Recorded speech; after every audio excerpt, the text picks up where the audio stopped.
আসসালামু আলাইকুম রহমতুল্লাহি ওবরাকাতুহ। নাহমাদুহু ওয়া নুসাল্লি আলা রাসূলিহিল কারীম, আম্মা বা'দ।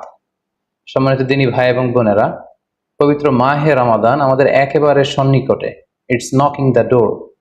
আল্লাহ রাসূল সাল্লাল্লাহু আলাইহি ওয়াসাল্লাম এবং সাহাবারা রমাদানুল মুবারক আসার 2 মাস আগ থেকেই কবে রমাদান মাস আসবে এজন্য ব্যাকুলতা প্রকাশ করতেন, উদ্গ্রীব হয়ে থাকতেন যে আমরা রমাদান পাবো কিনা, কখন রমাদান আসছে।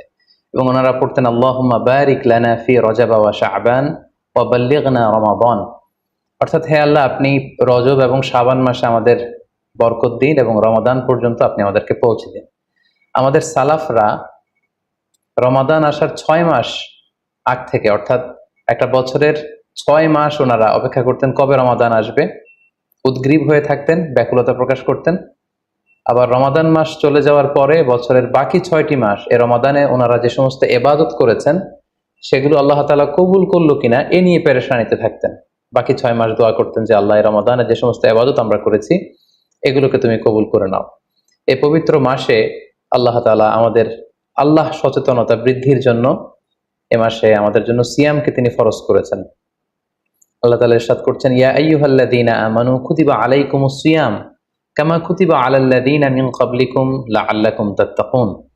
অর্থাৎ, ওহে বিশ্বাসীরা, সিয়ামকে রমাদান মাসে তোমাদের জন্য অবধারিত করা হয়েছে, যেমনি ভাবে তোমাদের পূর্ববর্তীদের উপরও এই সিয়ামকে অবধারিত করা হয়েছিল, যাতে করে তোমরা আল্লাহ সচেতন হতে পারো। এই আয়াত থেকে বোঝা গেল, এই পুরো রমাদানুল মুবারকে যে আমরা সিয়াম উদযাপন করি বা সিয়াম পালন করি, এই সিয়াম বা রোজা পালনের মূল উদ্দেশ্য বা প্রাইম অবজেক্টিভ হচ্ছে আল্লাহ সচেতন হওয়া।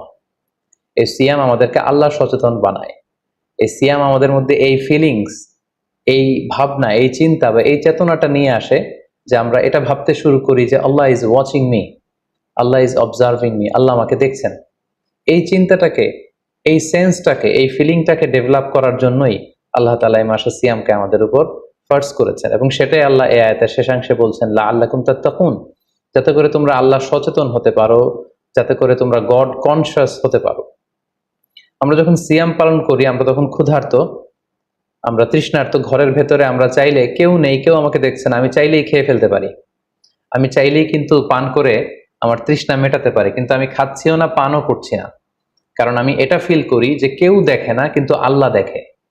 পৃথিবীর কেউ আমাকে দেখছে না। দরজা বন্ধ করে, জানালা বন্ধ করে, ফ্রিজ থেকে ঠান্ডা পানি বের করে, শরবত বের করে আমি কিন্তু ঘরের ভেতরে যখন একা একা থাকি আমি খেয়ে আমার তৃষ্ণা নিবারণ করতে পারি। কিন্তু এটা আমরা কেউই করি না, কারণ আমরা ফিল করি যে পৃথিবীর কেউ যদি নাও দেখে, আল্লাহ সুবহানাহু ওয়া তাআলার চোখে কিন্তু আমরা ফাঁকি দিতে পারছি না।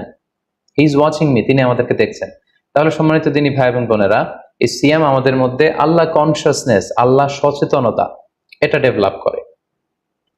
পাশাপাশি সিয়ামের মাধ্যমে আমরা আমাদের প্রবৃত্তির উপর নিয়ন্ত্রণ অর্জন করি। গোটা বছর প্রবৃত্তি আমাদেরকে নিয়ন্ত্রণ করে, সারা বছর প্রবৃত্তি আমাদের উপর জিতে, আর আমরা এই রমাদান মাসে প্রবৃত্তির উপর জয়লাভ করি। যেমন পুরো বছর ব্যাপী আমার যখন ক্ষুধা লাগে আমি খাই, তৃষ্ণার্ত হলে পানি পান করি, আমার কামনা জাগলে সেই কামনা আমি পূরণ করি। কিন্তু রমাদানে ক্ষুধা লাগলে কিন্তু আমরা খাই না।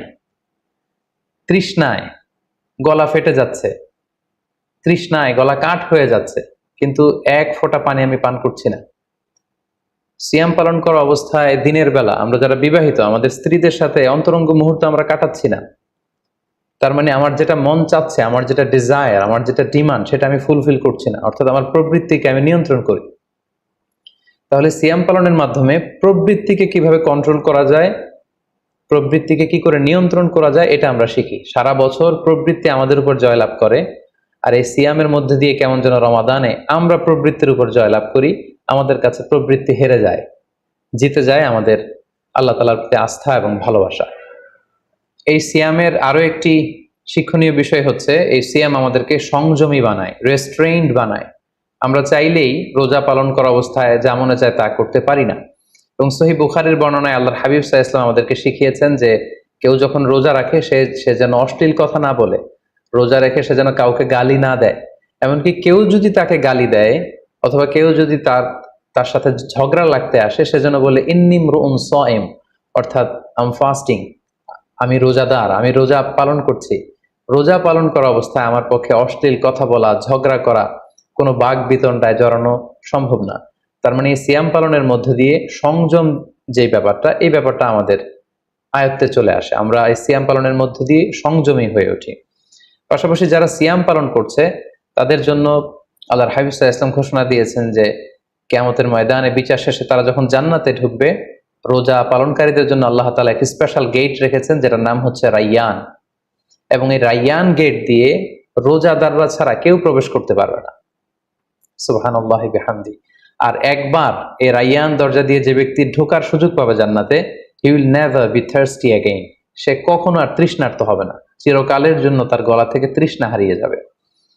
পাশাপাশি আল্লাহ তাআলা ইরশাদ করছেন যে সব আমলগুলোকে সওয়াব বাড়ানো হয় এবং সওয়াবের প্রতিদান বান্দাদেরকে দেয়া হয়, কিন্তু এই সিয়ামের ব্যাপারটা ভিন্ন।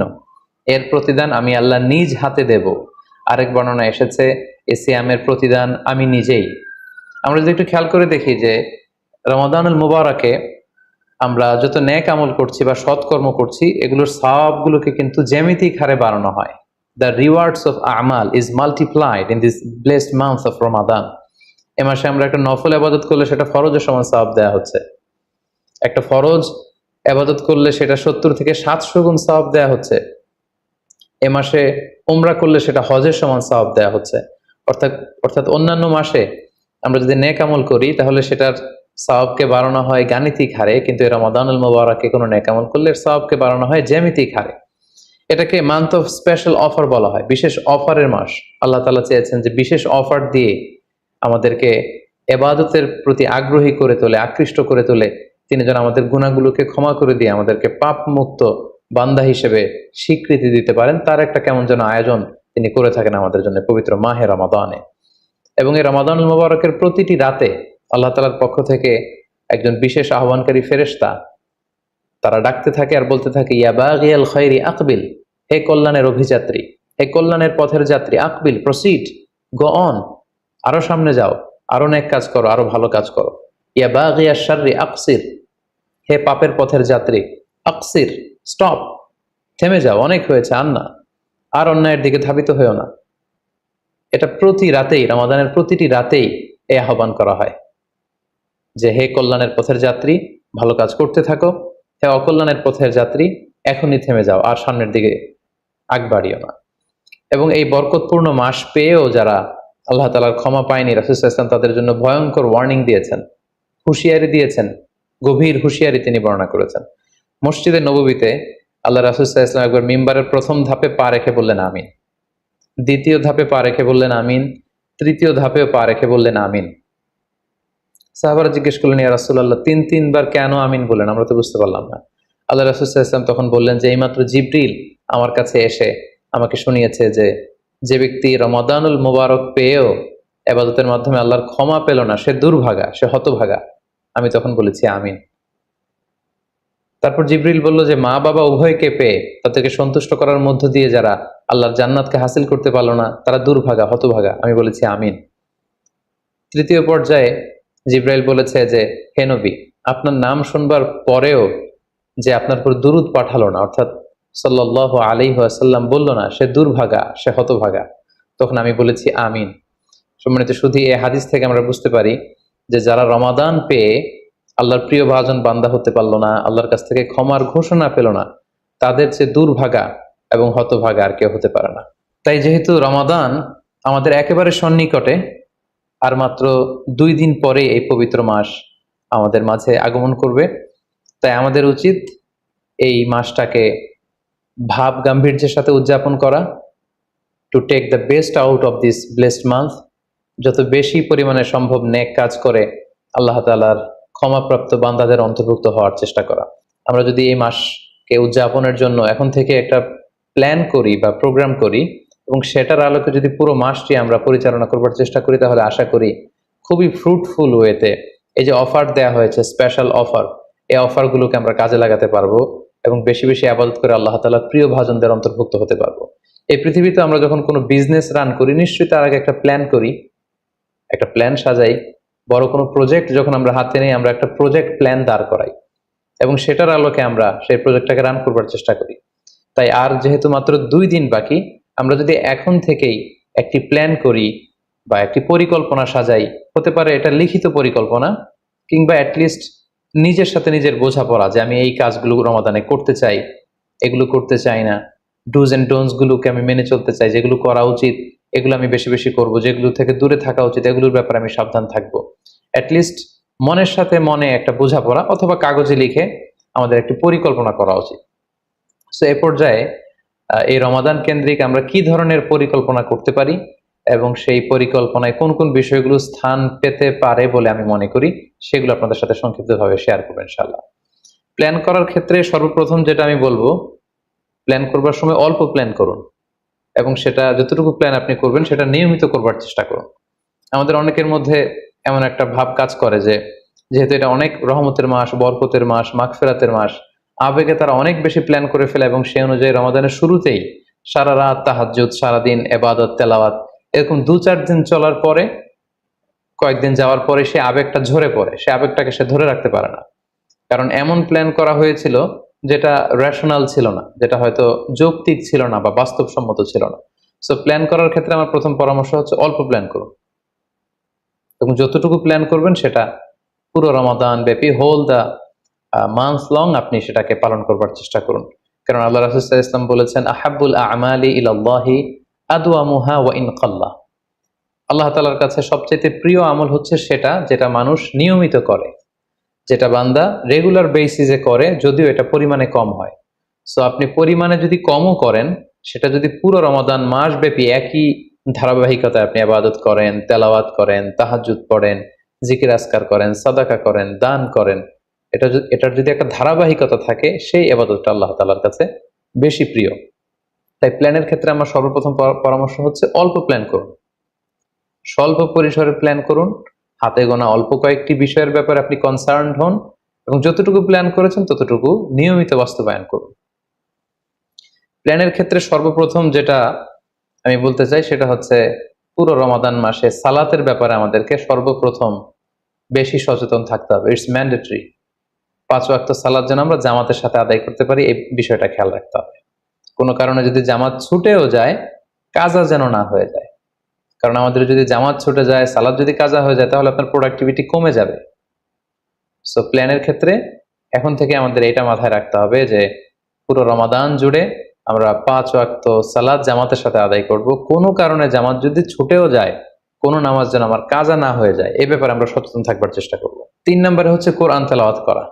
যেহেতু রমাদানুল মুবারক এটা কোরআন নাজিলের মাস, আল্লাহ তাআলা বলছেন শাহরু রমাদান আল্লাযী উনজিলা ফীহিল কুরআন। রমাদান তো এমন মাস যে মাসে আল্লাহ তাআলা কোরআন নাজিল করেছেন। সো এটা কোরআনকে উদযাপনের মাস, কোরআনের সাথে নতুন করে সম্পর্ক গড়বার মাস, বেশি বেশি কোরআন তেলাওয়াত করবার মাস। নফল ইবাদতের যে লিস্ট আছে তার মধ্যে সবচেয়ে শ্রেষ্ঠ নফল ইবাদত হচ্ছে কোরআন তেলাওয়াত করা এবং সেটার মোক্ষম সময় হচ্ছে রমাদানুল মুবারক। আমরা প্রত্যেকেই জানি যে এই মাসে তেলাওয়াত করার যে একটা আবহ, যে একটা ইমেজ, যে একটা পরিবেশ এবং যেরকম একটা মজা পাওয়া যায়, বছরের অন্য কোনো মাসে কিন্তু ওই ফিলিংটা আমাদের আসে না। সো এই সুযোগটাকে আমাদের কাজে লাগানো, আমরা যেন প্রতিদিন কোরআনের তেলাওয়াত করি এবং তেলাওয়াত করার ক্ষেত্রে অবশ্যই ধীরস্থির ভাবে তেলাওয়াত করতে হবে। আমরা অনেকে তাড়াহুড়ো করে তেলাওয়াত করি। হাদিসে এসেছে রুব্বা কারিন লিল কোরআন ওয়াল কোরআন ইয়ালআনু। কোরআনের অনেক তেলাওয়াতকারী আছে যাদেরকে কোরআন রহমত দেওয়ার পরিবর্তে লানত দেয়, কার্ডস করে, অভিসম্পাত করে। তাই তাড়াহুড়ো করে আমরা যেন কোরআন তেলাওয়াত না করি। রমাদান আসলেই দেখা যায় কিছু কিছু মানুষ কোরআন খতম করবার জন্য উঠে পড়ে লাগে। কেউ 5 খতম, 7 খতম, 10 খতম দেওয়ার জন্য প্রতিযোগিতা করে খতম দেয়, ফলে খুব দ্রুত তারা কোরআন তেলাওয়াত করে। এটা ঠিক না। খতম দেওয়ার জন্য উঠে পড়ে লাগা উচিত হবে না, বরং আপনি ধীরস্থির ভাবে তেলাওয়াত করুন। সেই হিসেবে শুরু থেকে শেষ পর্যন্ত একবার করে যদি আপনি 1 খতম দিতেও পারেন সেটা ভালো, আর দিতে না পারলেও আপনি ধীরস্থির ভাবে তেলাওয়াত করে সেটার সওয়াব আপনি ইনশাআল্লাহ পাবেন। তাহলে তেলাওয়াত করার ক্ষেত্রে প্রথম রিমাইন্ডার হচ্ছে তাড়াহুড়ো করে তেলাওয়াত করা যাবে না। 2 নম্বর হচ্ছে যদি সুযোগ হয় অর্থ বুঝে তেলাওয়াত করা। আমরা কয়েকটা সূরা স্পেসিফাই করতে পারি যে এই রমাদানে আমি এই সূরাটা পড়ব, এই রমাদানে এই সূরা শুরু থেকে শেষ পর্যন্ত এর মর্মার্থ, এর বঙ্গানুবাদ, এর যে শিক্ষা লেসন, এটা আমি জানবার চেষ্টা করব। সম্মানিত দিনী ভাই এবং বোনেরা, কোরআন হচ্ছে এমন একটি কিতাব, যারাই এই কোরআনের সাথে সম্পর্ক জুড়ে দিয়েছে, যারাই এই কোরআনকে হৃদয়ে ধারণ করেছে, তারাই সম্মানিত হয়েছে। একটু খেয়াল করে দেখুন, সাইয়েদনা জিবরিল আলাইহিস সালাম উনি কোরআন নিয়ে আসমান থেকে পৃথিবীতে নেমেছিলেন। কোরআনকে নিয়ে আসার কারণে উনি হয়েছেন শ্রেষ্ঠ ফেরেশতা। আল্লাহ রাসূল সাল্লাল্লাহু আলাইহি ওয়াসাল্লামের উপর কোরআন নাজিল হয়েছিল, তাই তিনি হয়েছেন শ্রেষ্ঠ রাসূল। এই রমাদান মাসে কোরআন নাজিল হয়েছে, তাই রমাদান মাস হচ্ছে 12টা মাসের শ্রেষ্ঠ মাস, সাইয়্যিদুশ শুহুর। কদরের রাতে এই কোরআন নাজিল হয়েছিল, তাই কদরের রাত হচ্ছে পৃথিবীর শ্রেষ্ঠ রাত। আমরা উম্মতে মুহাম্মাদি, আমাদের উপর কোরআন নাজিল হয়েছে, তাই আমরা হয়েছি খায়রু উম্মাহ, শ্রেষ্ঠ জাতি। আমাদের মধ্য থেকেও যারা কোরআনের সাথে অ্যাটাচমেন্টকে বাড়াবে, কোরআনকে যারা ধারণ করবে, তারা হবে পৃথিবীর শ্রেষ্ঠতম মানুষ। তাই আসুন কোরআন উদযাপনের এই মাসে আমরা যেন বেশি বেশি কোরআনের সাথে সম্পর্ককে নতুন করে আবার নবায়ন করি। 4 নাম্বার যেই ব্যাপারটি আমি প্ল্যানে বা পরিকল্পনায় রাখার চেষ্টা করব, সেটা হচ্ছে খুব বেশি খাবার দাবার বা কেনাকাটা এগুলোর ব্যাপারে আমাদেরকে একটু সাবধান থাকতে হবে। আমরা অনেকে মনে করে থেকে রমাদান মানেই মুখরোচক ইফতারি, ইফতার পার্টিতে জয়েন করা, উদর পূর্তি করে সাহারি খাওয়া, শপিং করা এবং কেনাকাটায় ব্যস্ত থাকা। আসলে ব্যাপারটি এমন নয়, কারণ আমরা জানতে পেরেছি যে এটা হচ্ছে বরকতের মাস, এটা অফারের মাস। নফল ইবাদতে ফরজের সমান সওয়াব, ফরজ করলে 700 গুণ সওয়াব, নফল উমরা করলে হজের সমান সওয়াব। সো এটা হচ্ছে মৌসুমুল ইবাদা, ইবাদতের মৌসুম। সো আমাদের যদি শপিং করা লাগে, আমাদের যদি কোনো প্রোগ্রামে অংশগ্রহণ করা লাগে, সেটা যেন আমাদের ফোকাস না হয়। কেনাকাটা, শপিং করা, এটা যেন আমাদের ফোকাস না হয়। ভুরি ভোজ করা, আমাদের বাসায় মা বোনরা যারা আছে তাদেরকে হরেক রকম আইটেমের বায়না ধরে সারাদিন তাদেরকে ব্যস্ত রাখা, ইবাদত থেকে তাদেরকে দূরে রাখা, এই কালচারগুলো থেকে আমাদেরকে দূরে থাকতে হবে। আমরা যখন রমাদান কেন্দ্রিক প্ল্যান করতে বসবো, আমরা যেন এটা ভাবি যে এই রমজানে একটু একটু করে আমি নিজেকে পরিবর্তন করতে চাই। ভুরি ভোজ করা, ইফতার পার্টিতে বেশি বেশি যাওয়ার জন্য প্ল্যান করা, তারপর কেনাকাটা, শপিং, ঈদের শপিং এর জন্য সময় নষ্ট করা, এটা যেন আমাদের মূল ফোকাস না হয়। আমাদের মূল ফোকাস যেন হয় এটা ইবাদতের মাস, বেশি বেশি ইবাদত করে যেন আমরা আল্লাহর সন্তুষ্টি অর্জন করতে পারি। প্ল্যানের ক্ষেত্রে 5 নাম্বার যে পয়েন্টটি আমি বলবো সেটি হচ্ছে ইফতারির পূর্ব মুহূর্তে দোয়া করুন। এটি ভুলে যাওয়া যাবে না। প্রতিদিন ইফতারিকে সামনে নিয়ে আমরা দোয়া করব, কারণ হাদিসে এসেছে সালাসু দাওয়াতিন মুস্তাজাবা, 3 ব্যক্তির দোয়া আল্লাহ তাআলার কাছে কবুল হয়ে যায়। এই দোয়া আল্লাহ কখনো ফিরিয়ে দেন না। এর মধ্যে একটা দোয়া হচ্ছে দাওয়াতুস সাইম, রোজাদারের দোয়া আল্লাহ কখনো ফিরিয়ে দেন না। দাওয়াতুস সাইমি মাকবুল, এটা আল্লাহর কাছে কবুল হয়ে যায়। ঠিক ওই মুহূর্তটাতে আল্লাহ তাআলার সফট কর্নার খুব বেশি গ্রো করে, আল্লাহর রহমতের দরিয়ার মধ্যে একটা অভাবনীয় জোশ পড়ে যায়।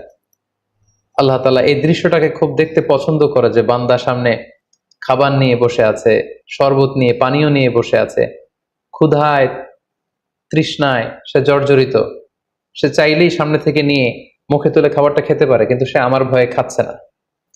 তখন আল্লাহ তাআলা এই দৃশ্যটা দেখতে বড্ড পছন্দ করেন। ঠিক এই মুহূর্তে আপনি যখন বুদ্ধি করে আল্লাহ তাআলার কাছে চাইতে শুরু করবেন, কায়মনো বাক্যে চোখের পানি ছেড়ে, আপনি চাইতে দেরি হবে, এই দোয়া আল্লাহ তাআলার কাছে কবুল হতে দেরি হবে না। তাই এই ভুলটি যেন আমরা না করি, এই বরকত যেন আমরা মিস না করি। প্রতিদিন খেয়াল করে, সম্মানিত দিনী ভাই এবং বোনেরা, খেয়াল করে ইফতারের পূর্ব মুহূর্তে দোয়া করুন। আপনার কি চাহিদা, আকুতি মিনতি আল্লাহর কাছে আছে, আপনি পেশ করুন। 7 নম্বর পয়েন্টটি হচ্ছে ধীরস্থির ভাবে তারাবির সালাত পড়ুন। প্ল্যান করে ফেলুন কোন মসজিদে পড়বেন, কোথায় পড়বেন, কোভিড আউটব্রেকের কারণে কোনো রেস্ট্রিকশন থাকলে বাসায় কিভাবে পড়বেন, পরিবেশটা আপনি কেমন দেখতে চান, কিভাবে করতে চান, এখন থেকে প্ল্যান প্রোগ্রাম করে ফেলুন। তারাবির সালাতের ক্ষেত্রে পরামর্শ হচ্ছে ধীরস্থির ভাবে তারাবির সালাত আদায় করুন। সালাতুত তারাবিহ শব্দের অর্থই হচ্ছে বিশ্রামের সালাত, অর্থাৎ আপনি বিশ্রাম নিয়ে নিয়ে 2 রাকাত করে 4 রাকাত শেষে তাসবিহ পড়ে বিশ্রাম নিয়ে আবার 2 রাকাত 4 রাকাত এভাবে পড়তে থাকবেন। আমাদের বাংলাদেশের বেশিরভাগ মসজিদগুলোতে যেহেতু 20 রাকাতের সালাতুত তারাবিহ হয়, আমরা সাজেস্ট করি যে আপনারা 20 রাকাত সালাতুত তারাবিহ আদায় করুন। অসুস্থতা জনিত কোনো কারণে কারো যদি কম পড়তে হয় সেটা ভিন্ন ব্যাপার, তবে আমরা 20 রাকাতের কথাই সবাইকে সাজেস্ট করে থাকি, যেহেতু এটা ইবাদতের মাস, যত বেশি ইবাদত করা যায় ততই এটা কল্যাণকর। তো সেক্ষেত্রে রাকাত বিতর্ক আপনাদেরকে এড়িয়ে চলা উচিত। রমাদান আসলে আমাদের মধ্যে এই শয়তান এই বিষয়টাকে উস্কে দেয় যে তারাবির সালাতকে 8 রাকাত না 20 রাকাত নাকি 12 রাকাত। সো তারাবির সালাত ধীরস্থির ভাবে আদায় করুন, রাকাত বিতর্ক এড়িয়ে চলুন। এটা হচ্ছে একটা বড় ফিতনা। কত রাকাত আপনি পড়বেন আপনার সাধ্য অনুযায়ী আপনি পড়ুন। আমরা 20 রাকাতের কথা সাজেস্ট করি, তবে রাকাত বিতর্কে জড়ানো আমাদের কখনোই উচিত হবে না। 8 নাম্বার যে পয়েন্টের কথা বলবো সেটি হচ্ছে শেষ রাতে তাহাজ্জুদের সালাত আদায় করা। বছরের অন্য সময়গুলোতে রাত 4টার দিকে উঠে আসলে অনেকের পক্ষেই তাহাজ্জুদের সালাত আদায় করা সম্ভব হয়ে ওঠে না। যেহেতু রমাদানুল মুবারকে সাহারি খাবার জন্য আমাদেরকে উঠতেই হচ্ছে, সাহারি খাওয়ার পরে আপনি অজু করে আপনার সুবিধা মতো 2 রাকাত 4 রাকাত তাহাজ্জুদের সালাত আপনি আদায় করুন। তাহাজ্জুদের সালাতে সিজদায় পড়ে আপনি আল্লাহ তাআলার কাছে আপনার মনের আকুতি আপনি তুলে ধরুন। এই মুহূর্তটাতে, তাহাজ্জুদের এই সময়টাতে আল্লাহ তাআলা প্রথম আকাশে মনোনিবেশ করে তিনি ডাকতে থাকেন, কার কি লাগবে, কার খাবারের দরকার, আমার কাছে চাও, আমি খাবারের ব্যবস্থা করে দেব। কার রিজিকের দরকার, রিজিকের ব্যবস্থা করে দেব। কার সফলতা দরকার, আমি আল্লাহ তাআলা সফলতা দেওয়ার মালিক, আমি সফলতার ব্যবস্থা করে দেব। যে মুহূর্তটুকুতে বা যে সময়ে আল্লাহ তাআলা আমাদেরকে দেওয়ার জন্য তিনি আমাদেরকে ডাকছেন, আমাদেরকে দেওয়ার জন্য তিনি বসে আছেন, প্রস্তুত, আহ্বান করছেন, কিন্তু আমরা সেই আহ্বানে সাড়া দিচ্ছি না। তাই রমাদানুল মুবারকে তাহাজ্জুদের সালাতের অভ্যাস করার একটা সুবর্ণ সুযোগ কিন্তু আমাদের আসছে। যেহেতু সাহারি খেতে আমরা উঠবই, উঠে আমরা তাহাজ্জুদের সালাত আদায় করে নেব। 9 নম্বর যে পয়েন্টটি উল্লেখ করতে চাই সেটি হচ্ছে সোশ্যাল মিডিয়ার নিয়ন্ত্রিত ব্যবহার বা পরিমিত ব্যবহার। যত কম ব্যবহার করা যায়, ফেসবুক, ইউটিউব, অনলাইনে যত আপনি কম সময় দিতে পারবেন, আপনার প্রোডাক্টিভিটি ঠিক তত বাড়তে থাকবে। জরুরি প্রয়োজনে যে সমস্ত কাজ একেবারে করাই লাগে, যেগুলোকে অ্যাভয়েড করা মোটেও সম্ভব না, সেগুলো আপনি করতে পারেন। তবে আমাদের সাজেশন হচ্ছে ফেসবুকিং, টুইটারিং এবং ইউটিউবিং, এই সমস্ত কাজে, সোশ্যাল মিডিয়ার কাজে যত কম আপনি এই রমাদানুল মুবারকে সময় ব্যয় করতে পারবেন, সময়টা ঠিক ততই আপনার প্রোডাক্টিভ ওয়েতে কাজে লাগবে ইনশাআল্লাহ। 10 নম্বর পয়েন্ট এবং সর্বশেষ পয়েন্ট হচ্ছে রমাদানুল মুবারকের মূল আকর্ষণ হচ্ছে রমাদানুল মুবারকের শেষ দশকে, অর্থাৎ রমাদানের কদরের রাতগুলো হচ্ছে লাস্ট 10 ডেজ অফ রমাদানে। আল্লাহ রাসূল সাল্লাল্লাহু আলাইহি ওয়াসাল্লাম ইরশাদ করেছেন, ফালতামিসু ফিল আশরিল আওয়াখিরি মিনাল বিতর, রমাদানের শেষ দশকের বেজর রাত্রিগুলোতে তোমরা কদরের রাত তালাশ করো। তাই আপনারা যখন প্ল্যান করতে বসবেন, এখনই ক্যালেন্ডার সামনে নিয়ে রমজানের শেষ দশক কত তারিখ থেকে কত তারিখ পরে প্ল্যান করে নিন, এবং অড নাইটগুলো, বেজর রাত্রিগুলো কোন কোন রাত্রিগুলো হতে পারে এখনই প্ল্যান করে নিন। যত ধরনের ব্যস্ততা, যত ধরনের ঝামেলা, যত ধরনের দায়িত্ব, এই কাজগুলোকে আপনি আগে পরে সেরে নেবেন, কিন্তু এই 10 দিনের স্পেশাল টাইমটাকে আমাদের ইবাদতের জন্য রাখা উচিত। আল্লাহ রাসূল সাল্লাল্লাহু আলাইহি ওয়াসাল্লাম রমজানের শেষ দশকে যখন তিনি পৌঁছতেন, তিনি তখন এমন ভাবে ইবাদত করতেন, তিনি কাউকে চিনতেন না, কারোর সাথে বেশি কথা বলতে চাইতেন না। তিনি রাতে সারা রাত জেগে থাকতেন, ফ্যামিলি মেম্বারদেরকে উঠিয়ে দিতেন, জাদ্দা ওয়া সাদ্দাল মিজহার, কোমরে গামছা বেঁধে তিনি ইবাদতে লেগে পড়তেন। এই শেষ দশকে তিনি এত ইবাদত করতেন, বছরের কোনো সময়ে আল্লাহ রাসূল সাল্লাল্লাহু আলাইহি ওয়াসাল্লামকে এত বেশি ইবাদত করতে কিন্তু দেখা যেত না। তাই এই শেষ দশকের বেজর রাত্রিগুলো যেন আমরা মিস না করি, এবং শুধু 27 রমজানে আমরা কদর হিসেবে পালন করব, ব্যাপারটা যেন এমন না হয়ে যায়। কারণ যদি কোনো কারণে কদর মিস হয়ে যায়, এটা হচ্ছে খায়রুম মিন আলফি শাহর, 1000 মাসের চেয়েও সেরা। ওই এক রাতের ইবাদত হচ্ছে 1000 মাসের ইবাদতের সমান। এবং আল্লাহর হাবিব সাল্লাল্লাহু আলাইহি ওয়াসাল্লাম বলেছেন, মান হুরিমা খায়রাহা ফাকাদ হুরিম, যে কদরের রাতের বরকত থেকে বঞ্চিত হলো, হি ইজ দ্য লুজার। এই বরকতের মাসে নিশ্চয়ই আমরা কেউই লুজার হতে চাই না, আমরা সবাই গেইনার হতে চাই। সো আমরা যদি গেইনার হতে চাই, রমাদানের সর্বোচ্চ বরকতটুকু যদি আমরা হাসিল করতে চাই, লাস্ট 10 ডেজ অফ রমাদান, রমজানের শেষ দশকের বেজর রাত্রিগুলো যেন আমরা খুবই আন্তরিকতার সাথে সিনসিয়ারলি ইবাদত করে কদরের বরকত হাসিল করবার চেষ্টা করি। সম্মানিত দিনী ভাই এবং বোনেরা, রমাদান আসতে আর মাত্র 2 দিন বাকি। সংক্ষিপ্ত পরিসরে রমাদান কেন্দ্রিক আমাদের প্ল্যান কেমন হওয়া উচিত এবং সেই প্ল্যান বা পরিকল্পনাতে কোন কোন বিষয়গুলো আমাদের খেয়াল রাখা উচিত, এই বিষয়ে সংক্ষিপ্ত পরিসরে আমি আলোচনা করলাম। আশা করি এগুলো যদি আমরা খেয়াল রাখি, তাহলে খুব ফ্রুটফুল এবং প্রোডাক্টিভ ওয়েতে আমরা আমাদের রমাদানকে কাটাতে পারবো। আমরা গত বছর আমাদের অনেক প্রিয়জনদের সাথে একসাথে রমাদান কাটিয়েছি, তাদের অনেকে কিন্তু এবছর আমাদের সাথে নেই, এবং কোভিড আউটব্রেকের এই যে সেকেন্ড ওয়েভ, থার্ড ওয়েভ যেভাবে শুরু হয়েছে, আমরা আমাদের অনেক প্রিয়জনদেরকে হারিয়েছি। আমরা এই রমাদান কারা পুরো রমাদান পাবো আমরা জানি না, আবার আগামী বছরের রমাদান পর্যন্ত আমরা বেঁচে থাকবো কিনা সেটাও আমরা জানি না। সো এই রমাদান হতে পারে আমাদের জীবনের শেষ রমাদান। আমাদের we should consider this Ramadan the last and final chance in our life. আমাদের এভাবে চিন্তা করা উচিত যে হতে পারে এটা আমার জীবনের শেষ রমাদান, তাই আমার গুনাহ মাফের একটা সুবর্ণ সুযোগ হচ্ছে এ রমাদান মাস। তাই এই মাসের সর্বোচ্চ বরকতটুকু হাসিল করার জন্য আমরা যেন বুদ্ধিমানের পরিচয় দেই, আমরা যেন বেশি বেশি ইবাদত করে আল্লাহ তাআলার প্রিয় ভাজনদের অন্তর্ভুক্ত হতে পারি। সম্মানিত সুধী, কোভিড আউটব্রেক গোটা বিশ্বব্যাপী ছড়িয়ে পড়েছে। বিশেষ করে বাংলাদেশে সেকেন্ড ওয়েভের কবলে পড়ে আমরা আমাদের অনেক প্রিয়জনদেরকে হারিয়েছি। সো আসুন আমরা সাবধানে জীবনযাপন করি। বি সেফ, যেখানে থাকুন আপনারা সাবধানে থাকুন, সেফ থাকুন, এবং